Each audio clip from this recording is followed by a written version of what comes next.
Hey everybody, welcome to Caketastic Cakes. It's Jen and I'm going to show you how to make a villager from Minecraft out of gumpaste. I'm in a bit of a Minecraft zone here. I don't know if you noticed the last couple videos, but here is another figure. There are a ton of them. The game's not going anywhere, so you may as well know how to make them, right? Okay, my villager, I'm going to just do the regular old villager. He's wearing kind of a light brown jacket or robe, whatever you want to call it. That big rectangle that I cut out right there and I'm squaring off with my paddles is going to be its robe, his robe, her robe, I don't even know. And I shoved a lollipop stick through it. It's maybe not even a half an inch thick, but it's a little on the thicker side. And it's longer than normal. Like if you just watch this Super Girly Gamer or any of the other ones that I've got going on, the bodies tend to be a little bit more square, but this one's really long because the robe goes down his legs pretty far. Now I'm cutting out some dark brown to be the bottom of his pants or the bottom of his legs, whatever you want to call it.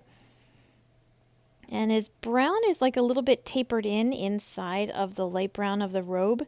So you're not going to make it quite as wide, almost, but not quite as wide as the light brown of the jacket he's got on.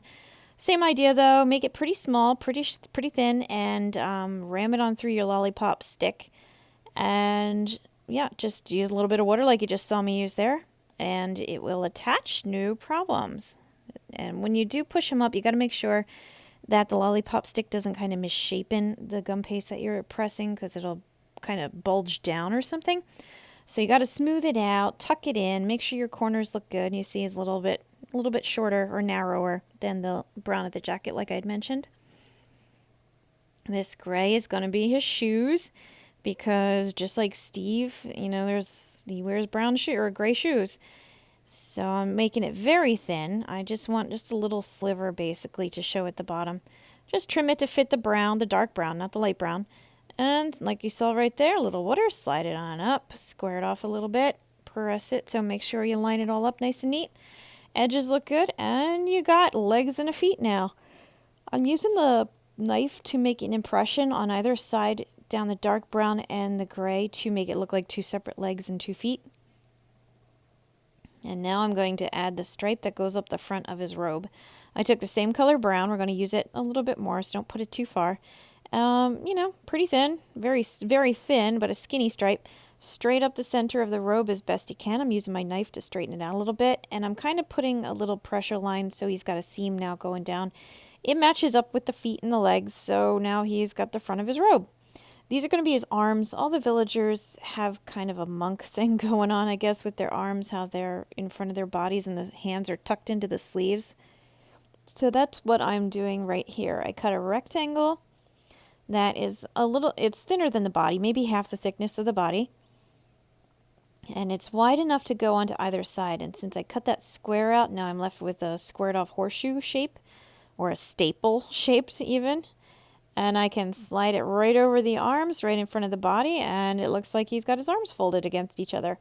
And I don't think I showed it, but I used my knife blade again to make a seam across the front, so it looks like 2 separate arms. I'm working on his head right here. It's a light beige color, and I made a tall rectangle. Steve and everybody else's heads, they are very squared off, but for some reason the villagers are rectangular. They're very tall compared to how wide they are. So that's what I did right there. This brown I rolled out really skinny. I told you not to put the brown anywhere. I meant it. It is going to be the mouth. You put that on first because the nose sits on top of it.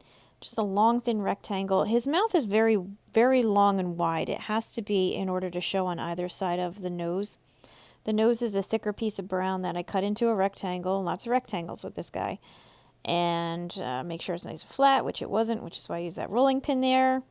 Square it off a little bit, however you need to, and then plop it right on his face. His nose needs to be from about the center of his face down to the collar of his robe.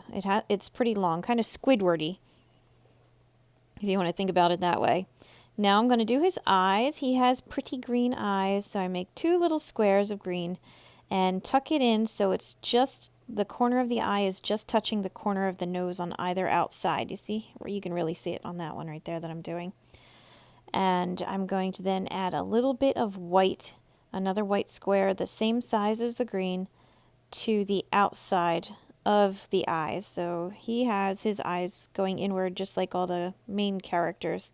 Like the animals all tend to have eyes that wander off like a chameleon in every direction, but the people seem to have eyes that are more cross-eyed. So there you go, he's cross-eyed, sign of intelligence. All right, and he has a dark, heavy eyebrow that goes straight across, pretty much the same as his mouth, but for some reason this is black. I guess it makes it stand out better. I don't know. But this is the last part. Like, he's done. These guys are very nice and easy. Just make sure your eyebrow goes to the ends of the eyes. And there you go. You got yourself a villager from Minecraft. So please check out my other videos. If you're doing Minecraft, I've got a ton that you can reference. I've got a whole bunch of other videos. Please like and subscribe because that would be amazing. And as always, thank you for watching Caketastic Cakes.